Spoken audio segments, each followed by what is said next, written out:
And in one of the sessions, a woman asked the question, who were you before the world told you what you were supposed to be?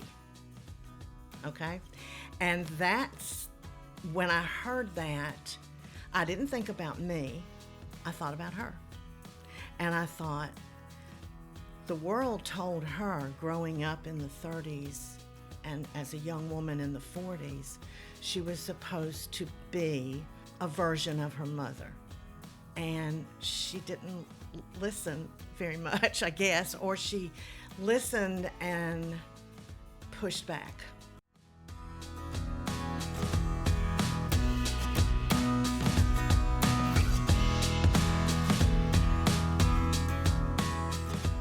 Hello, everyone, and welcome to A Daughter's Inheritance. I'm Susan Seal, your host, and I am excited about our conversation today. But first, I want to say I have really enjoyed so many conversations that I've been having with people just talking about the podcast. When I mention it to people, immediately they start talking about their mother, or their relationship with their mother, or their siblings. And I've really enjoyed those. Some of them are good stories, sweet stories, but not all of them. You know, some of them are hard stories because, as we've talked about, not all mother-daughter relationships were perfect. And also different cultures, because there's different norms and expectations of the mother-daughter relationship. Also, turned out it's not just for women. There's been a lot of men that have said that they've listened to the podcast and maybe they've shared it with their sister, or they connected and understood some things as well. So that's been a lot of fun to talk to people about it. And I hope that we're building kind of a community and building connection with stories that people can identify with. And today, like I said, I'm excited to talk to Emily Noble. I think this is going to be a fun conversation. So welcome, Emily, to our podcast. Thank you. And so you have been an educator for 30 years or so. Mm-hmm. You started when you were 5, right? Sure. Yeah. No. I started midlife. Okay. And then you were a teacher and consultant for Mississippi State's writing project. Correct. I was an English teacher in Rankin County, and I moved to Starkville in 2004 and went to work at MSU. Okay, good. So English teacher, so I'm going to have to make sure that my grammar is correct Please today. Don't. Please don't. You know, in the South, sometimes we have interesting ways of talking about people or describing people, all those phrases that we use. And in talking to you a little bit about your mother, she was a mess. Is that true? They might say today she was a hot mess. She was a hot mess. Okay. She was a hot mess. I thought about this a lot over the past few days. 2 words that came in my mind to describe her. The first one is she was impatient. Okay. And she was restless. And maybe those add up to hot mess. But she was very much an educator, a librarian, career-driven. Very much so, and always felt like she was in a hurry to get to that. Well, yeah, there's a new country song now that Can't Sit Still. Okay. Lainey Wilson's Can't, because that might have been your mom. She can't sit still, right? She's got to go, go, go. Mm-hmm. Her personality was different than from her own mother. Oh. Tell us a little bit about that and her growing up in West Virginia. Mm-hmm. My grandmother's name was Bessie Griner. And she was an only child, and she was very much a domestic person. She sewed, she baked, she canned, she gardened.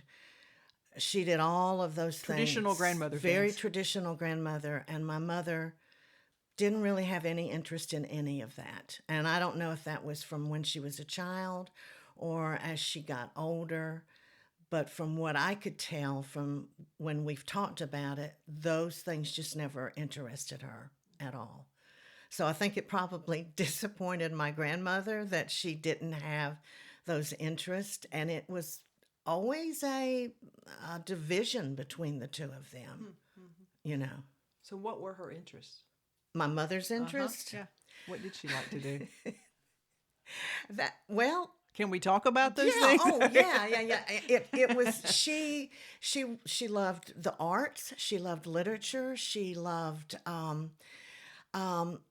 I think it wasn't so much what she was interested in, is more possibly what she wanted to have the opportunity to get interested in, Yeah, if that sure, sounds right. Staying at home and doing those domestic things was not going to take her places. She tried. And She truly did try. yeah. I'm going to say this now, and I think we can maybe branch out from this question.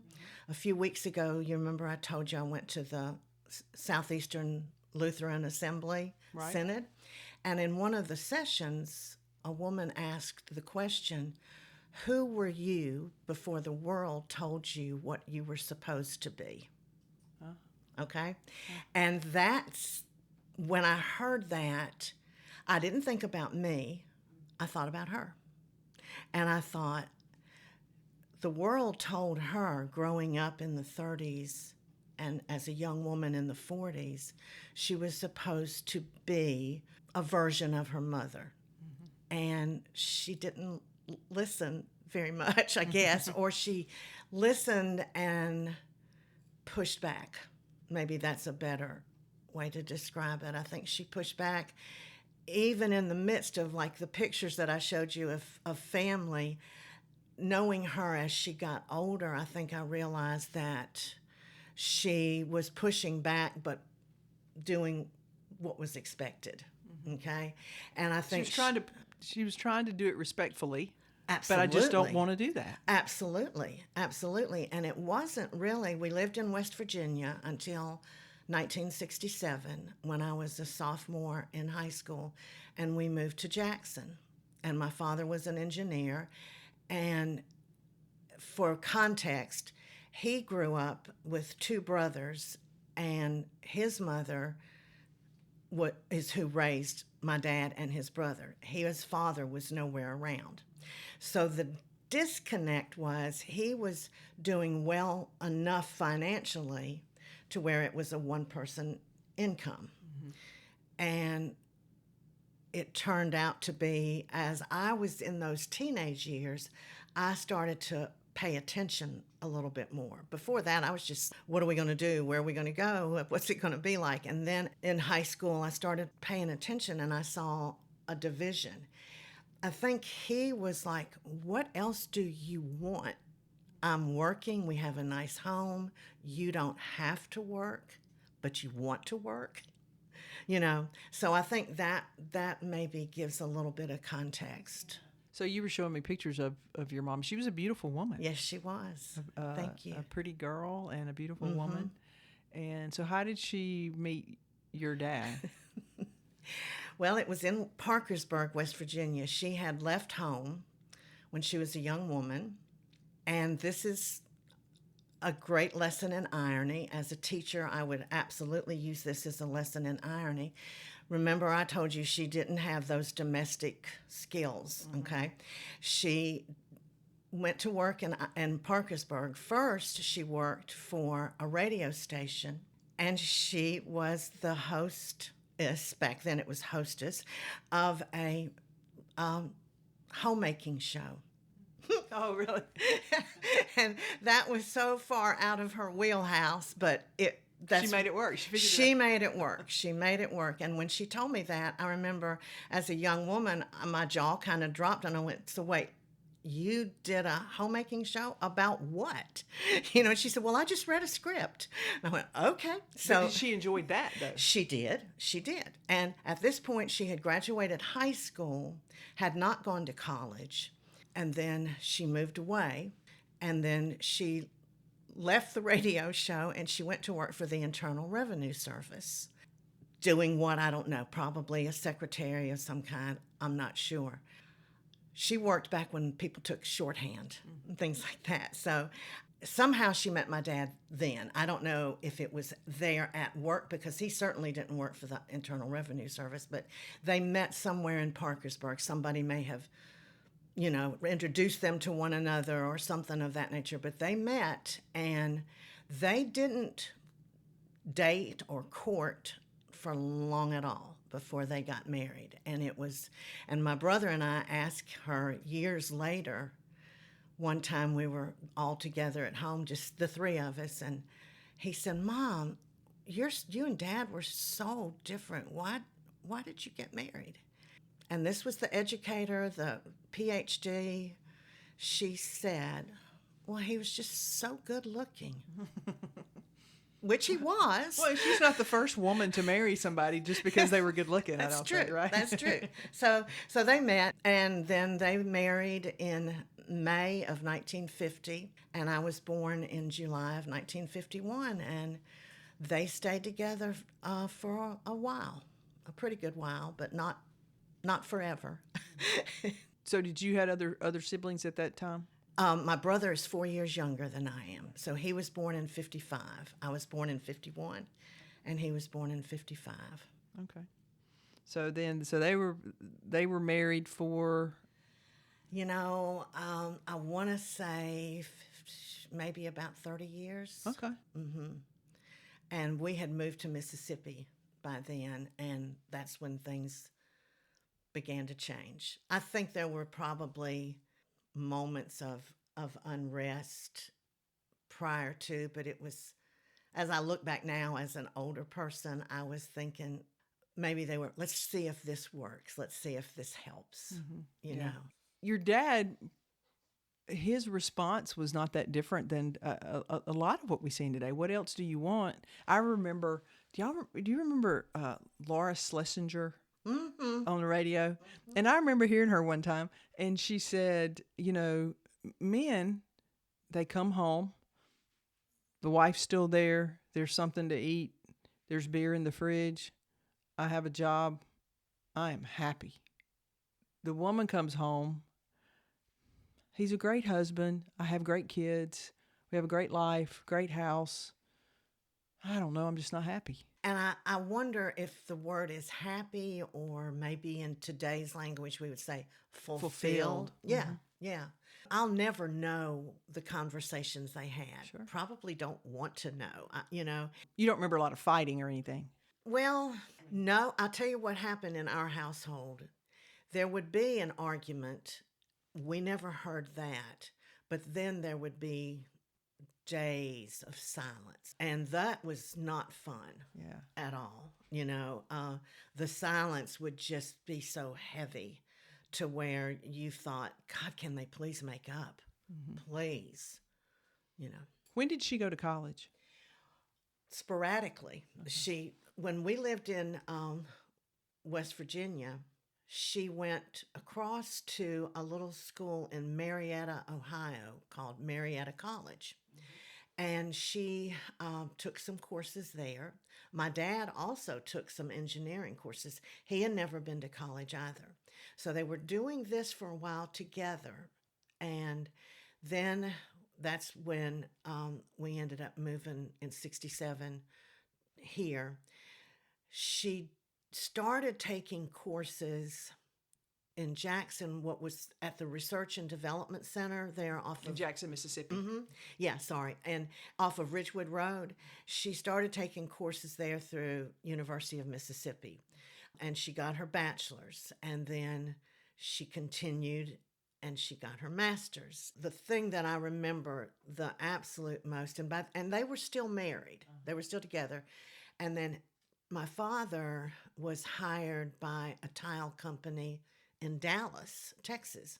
I know there was some discussion between the two of them. Are you going to come out here with me? Are we going to, what's this going to look like? And that was the beginning, the very hard beginning of the end. And at one point she thought she would. And then I think, because I remember she shared with me, he said, it's too late. I don't think we can make it. That hurt her. I know it hurt her because I could see that. So then they divorced, and she just worked on and went to Florida State and got her PhD in library science. And she was working before that in the Jackson Metropolitan Library System. And she was a branch manager in Clinton, and she was on her way, Yeah. So was she different? I mean, not right after the divorce, but later, was she different not being married? Not really. That's a great question. Yeah. But as I sit here and think about it, not so much. Mother was always very restrained. Yeah, I didn't know what she was thinking all the time. Now, she could get expressions on her face, and you'd go, "Oh Oh, yeah. God, we're in trouble." But and my brother and I would call it the tight-lipped expression, and it wasn't fun. But as far as her demeanor, she just kept moving, And then when she finished her doctorate, then she moved to Hattiesburg because she was hired at USM to be part of the library science department. And she moved up to the directorship of that department and was a big part of the school during its accreditation. Oh, yeah. Yeah. So that makes me so very proud of her. Sure, absolutely. So she was a big deal with And I think maybe you used the word when we were talking. This was in the 80s and 90s, and so it was almost like she was kind of a pioneer in that.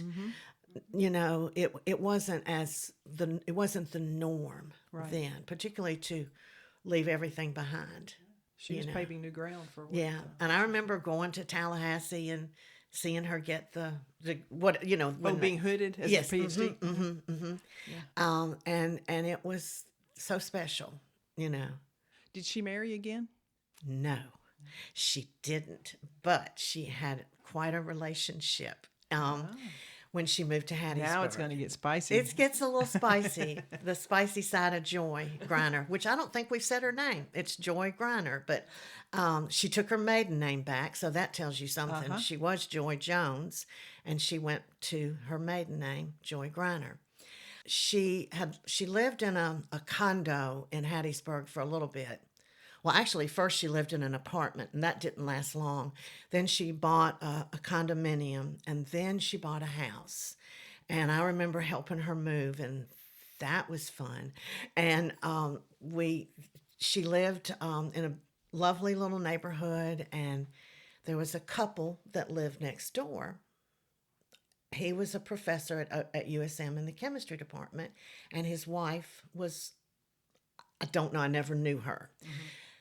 Sadly, they traveled, and his wife died while they were traveling. She had been in poor health, I think.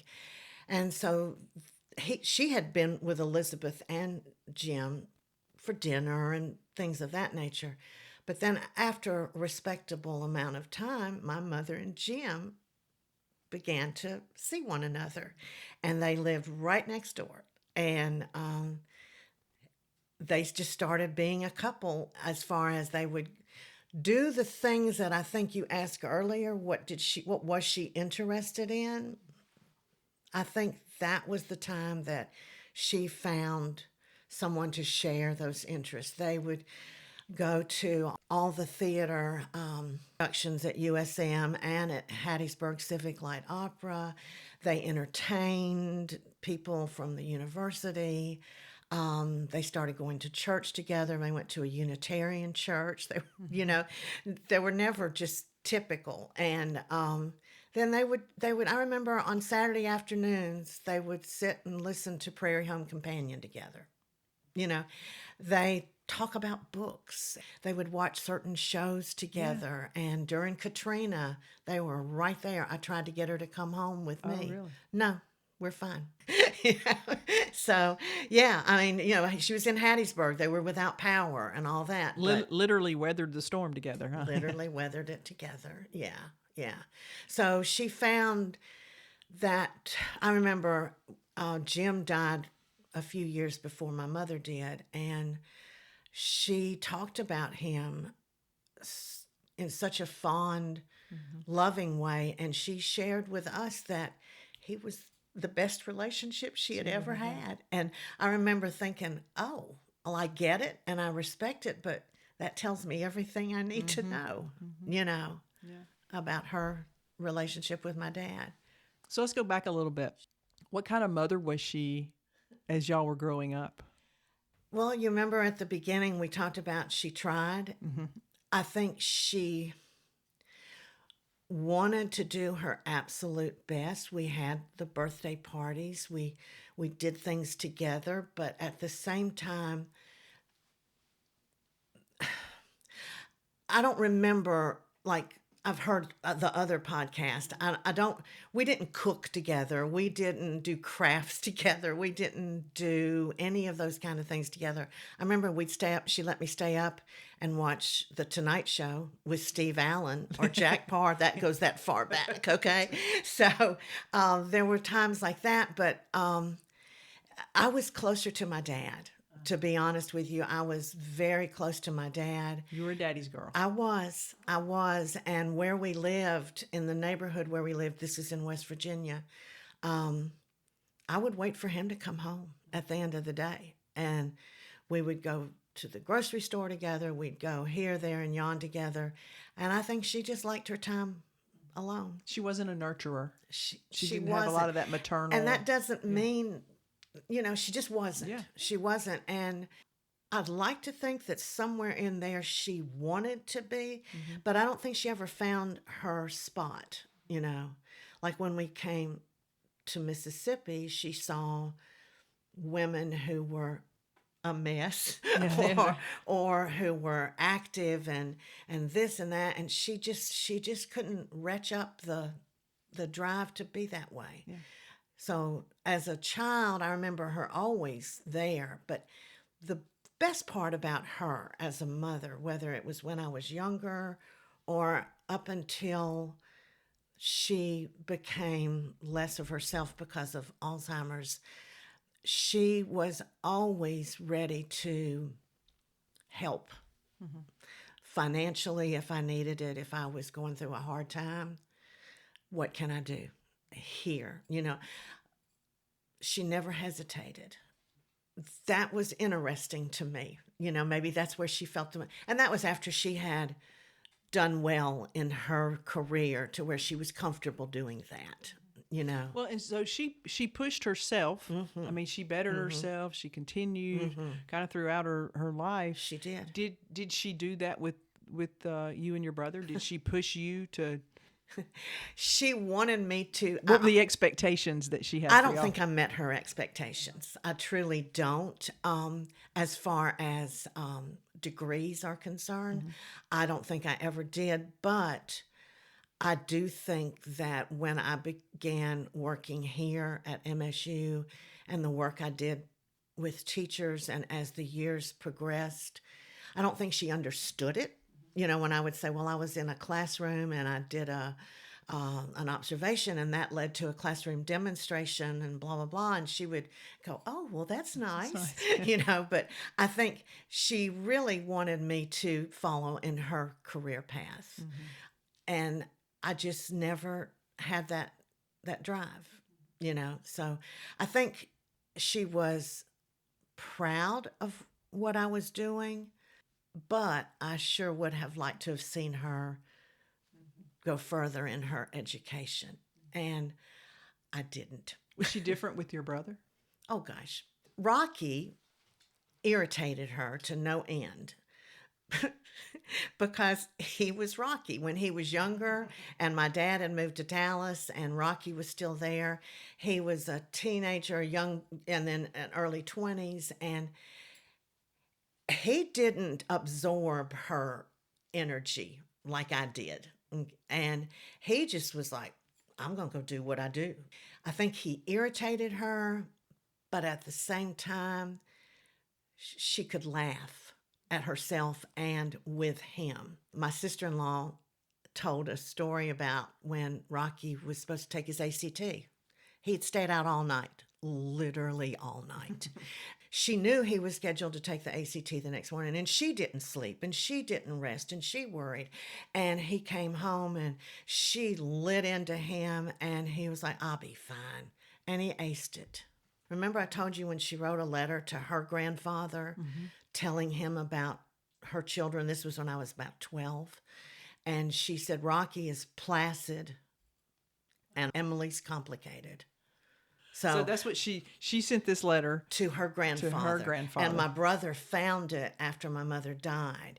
And when we were going through her things at her home, and we kind of got tickled over it. I don't think I'm complicated now. I think probably at 12.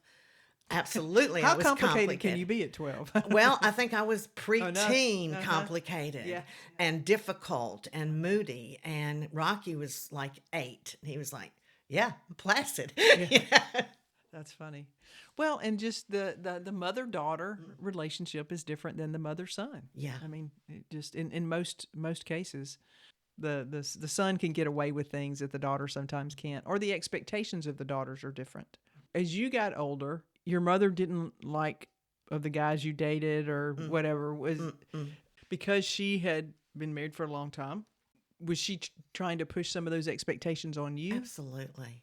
I think she saw that they were less than, not in a class way, not by that, but just I could do better. I could do better, but I didn't see that. I saw myself as this was fine. This was great. They're nice to me. That's something that I regret more than I can even express. But she saw something in me that I didn't see in myself. It wasn't until it was all over that I finally realized how right she was. I think there was a certain amount of rebellion and wanting to get away. You know, some people want to get away because there's a lot of pressure. I wanted to get away from the uncomfortable feeling because it was silent a lot. My mother and I never were comfortable sitting down and having a conversation. We could, but it was kind of exhausting. Was it because your personalities were different? Very different. Mm-hmm. Yeah. And sadly, it wasn't until she was more comfortable with herself when she was in Hattiesburg, particularly.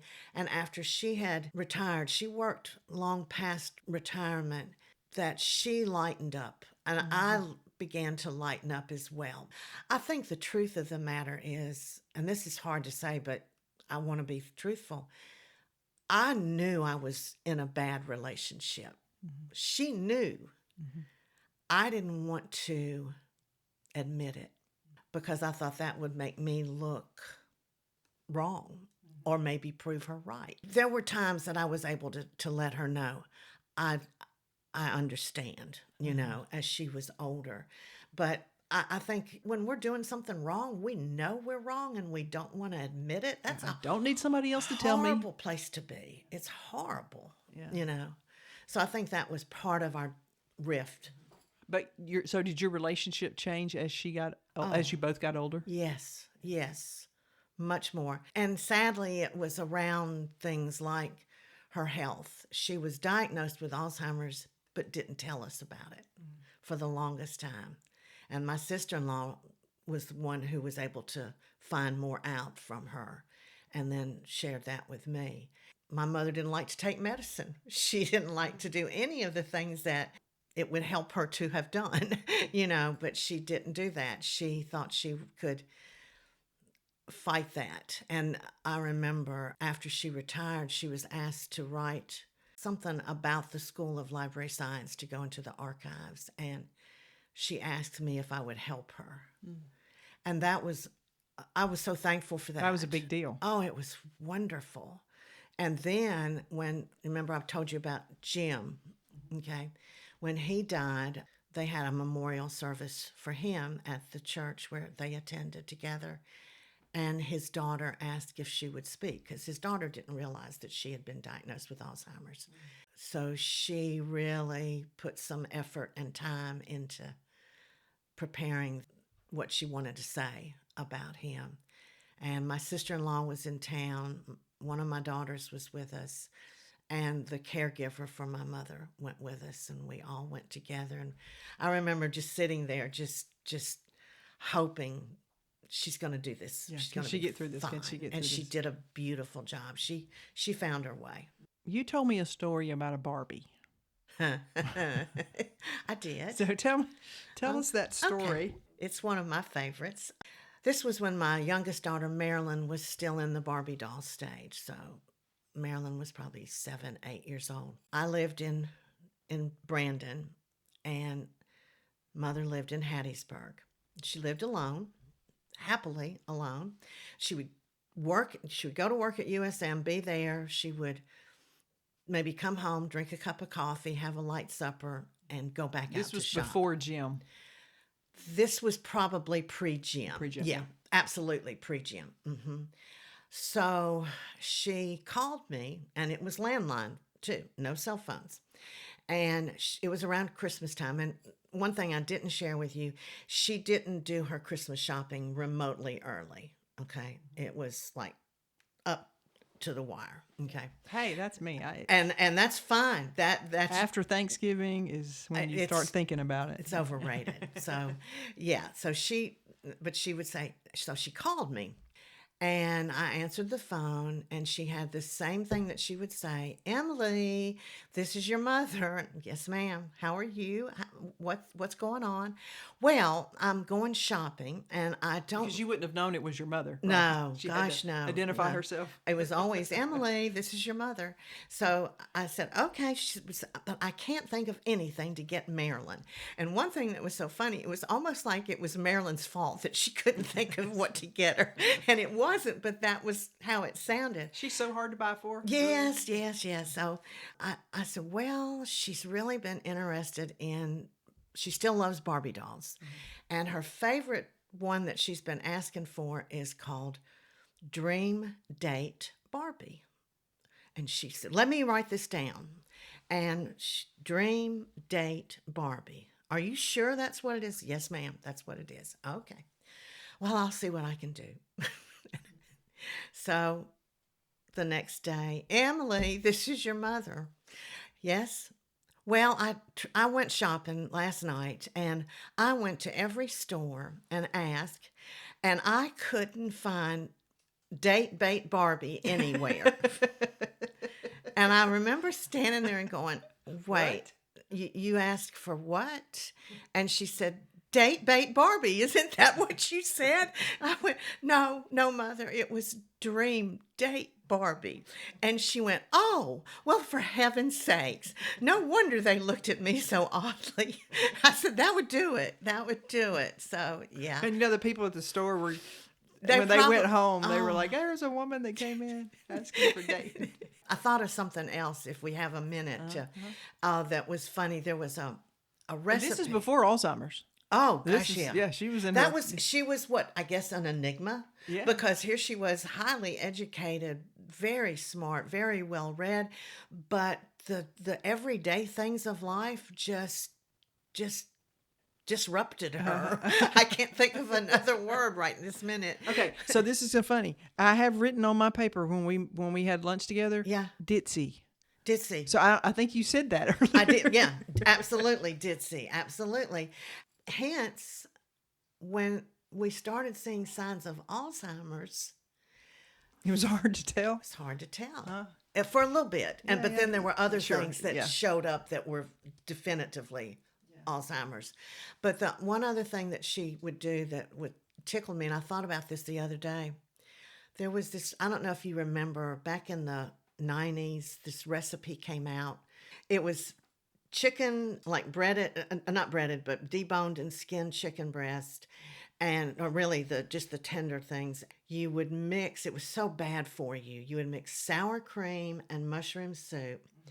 Mix that together. Before you put the chicken in the baking dish, you would put down chipped beef. Okay.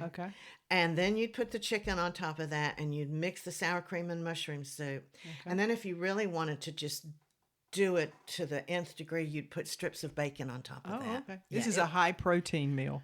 Sure. and I that recipe would go to many places. Well, she loved it, and she loved it if she was entertaining. So, same phone call. Emily, this is your mother. Yes, ma'am.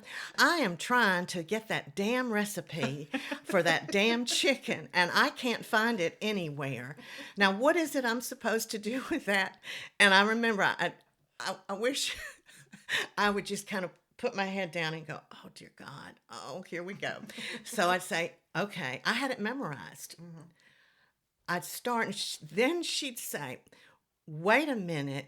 let me get something to write that down on. No. And I remember thinking, but I never said, well, if you knew you were calling me to get the recipe, why didn't you write it? Why didn't you have something ready? But no, that wasn't her way, you know. So that was another thing. And then that leads me to one other. Now, was this before Alzheimer's too? Yes. Okay, Oh gosh, okay. yeah, absolutely. She didn't try and Was it cook. good? Was Well, for the time chicken it and was. It chicken? was one of those 80s dishes that right now the thought of eating it kind of makes you. Right. We did a lot with canned mushroom soup in the 80s. Absolutely, absolutely. But then the only other cooking thing that was special was at Thanksgiving, and this was when we were still in Jackson. We had moved to Jackson, and the way that the kitchen was set up, it was here and then dining room, and then perpendicular to that was the living room, and there was a couch in the living room. And this was Thanksgiving morning, Thanksgiving preparations for Thanksgiving dinner. She had not really done anything Thanksgiving-y much to speak of, but this year she had, as my dad would say, the bound to make a turkey. The Bounties. And we were all kind of like, wow, okay, this is going to be great. And so we had an oven that set up, the built-in oven rather than the range. And she took the turkey out of the oven, and she lost her balance with it.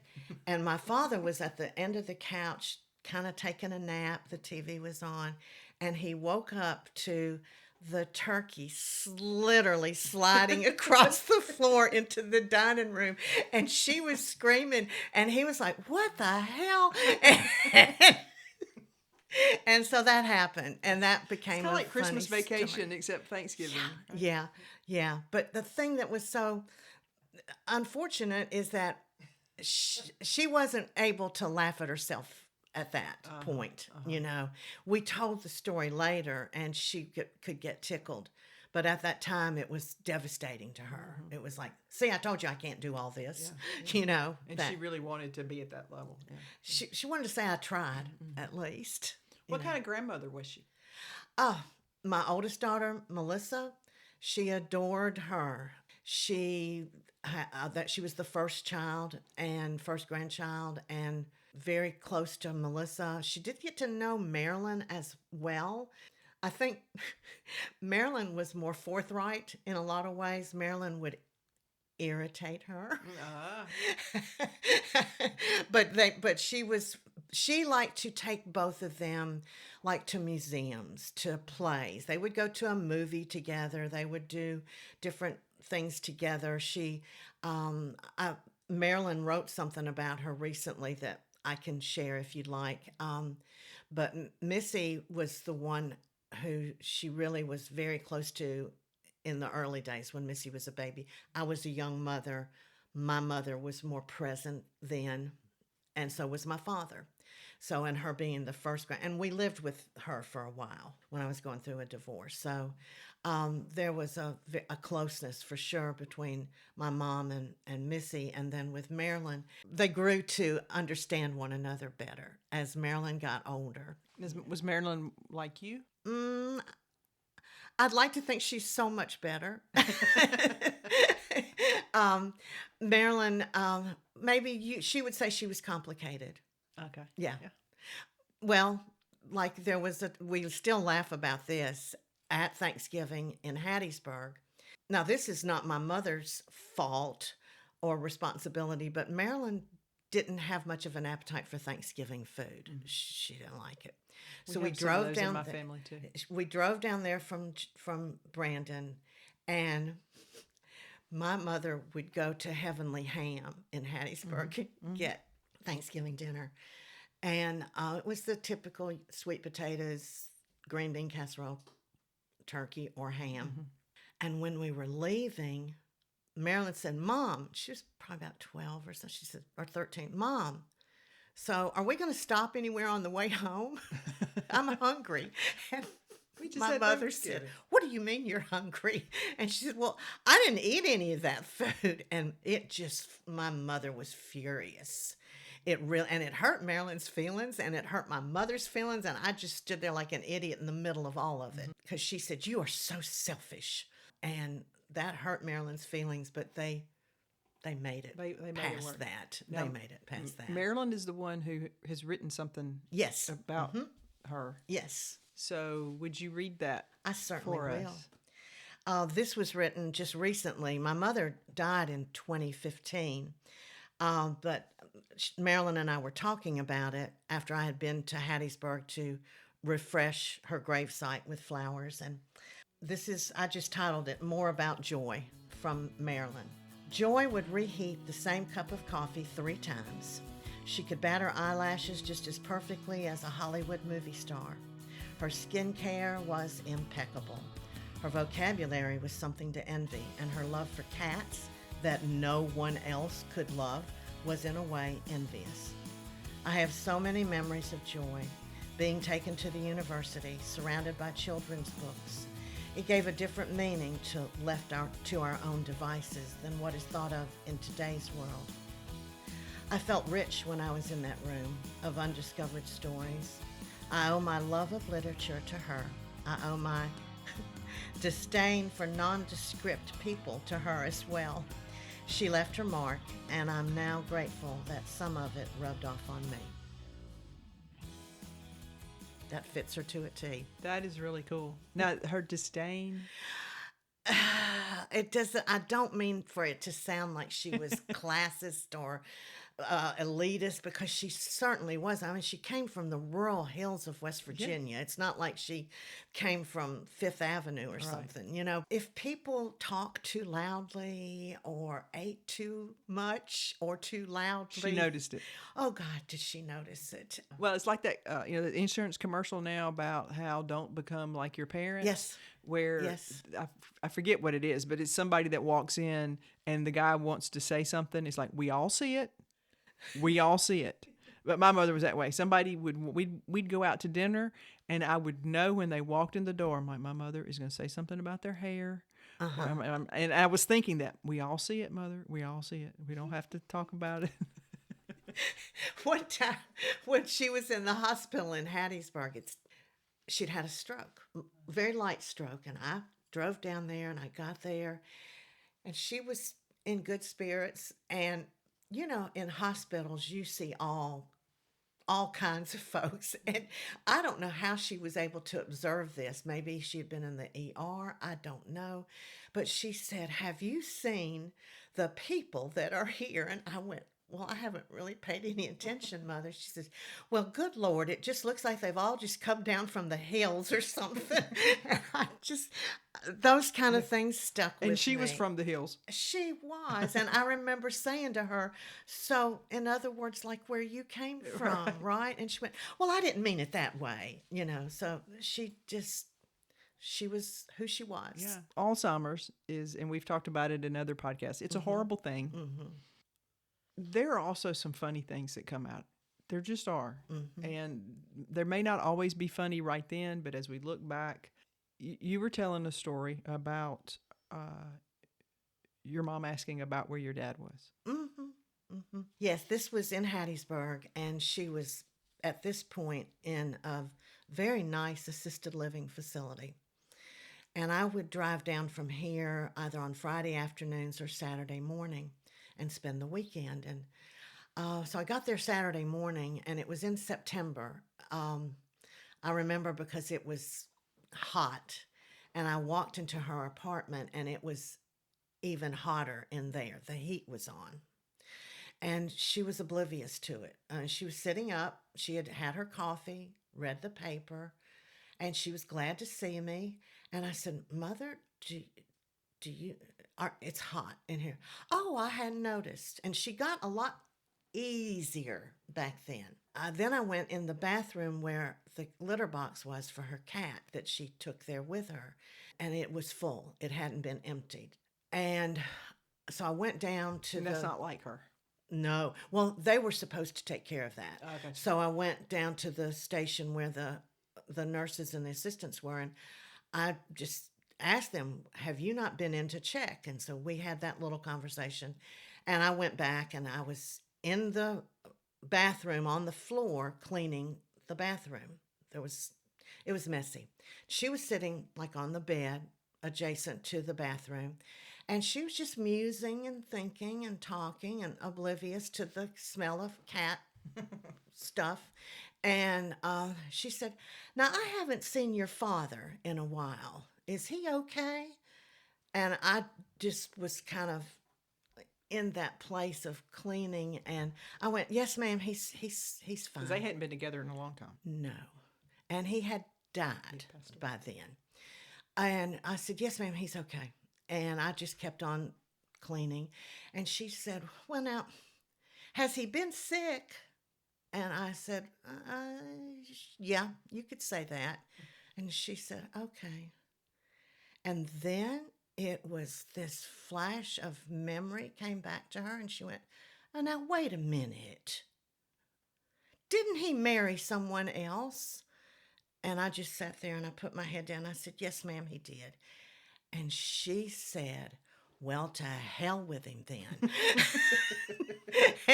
And I just sat back and I laughed. It was funny then. It's funny now. And I remember looking at her and saying, "You're back." Yeah. There's You're those back. glimpses. There were those glimpses. Yeah. It was precious. It was just who she was. Yeah. If you had a little more time with her, what would you say to her now? Oh, I love that question. I would say how proud I am of her, how sorry I was that I didn't share that with her as much as maybe she would have liked. Towards the end of her life, we were sitting together.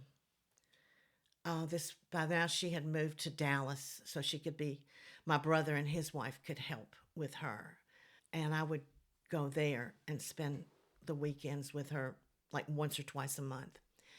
And we were sitting up front in the living area, and she was in her place of thinking, "Now, where's my car?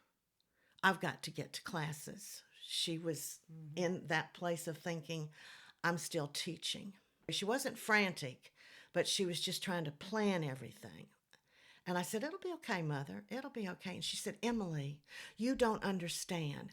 I have to be effective." Mm-hmm. And I'm sorry. I said, happens every time. I said, "Mother, you are the most effective person I've ever known." And she looked at me like she was that 11-year-old girl, and she went, "Really?" And I went, "Oh, yes, ma'am, you are." So I would want to let her know I get it, because in the later years of my career, I felt like I had to fight to be effective. Mm-hmm. Then once I retired, and I don't have Alzheimer's, mm-hmm. I can realize how important it was, but yet how, for the big picture of things, how it wasn't always that important to be effective all the time, to be right all the time, to does that, do you Sure, see what I'm absolutely. saying? To be able to be part of life rather than do my job all the time, And I would like to say, I hope that she had time in the years after she retired until Alzheimer's got so intense that she was able to say, "I enjoyed life," and to let her know that we were all very proud of her, and that I was sorry for being complicated, and that I thank her for putting up with my crazy, irresponsible choices and still loving me through it. So in a way, you did get to tell her some of what you wanted to at that time. Yeah. When you had those conversations. Yeah. Mm-hmm. Mm-hmm. You did get to share some of that. Yeah. Well, thank you for being here today and for sharing your story. Some funny parts and some harder things to remember, but I do appreciate it. Oh, I appreciate you both so much, and you're a great listener. Thank you. Thank you. And thank you, listeners, for joining us today as well. I hope the story of Joy Griner will bring a little joy to your day as well. And don't forget to subscribe to the podcast so you don't miss the next daughter's story. And as my mother, Bobby Seale, would say, be patient, be kind, and be fair.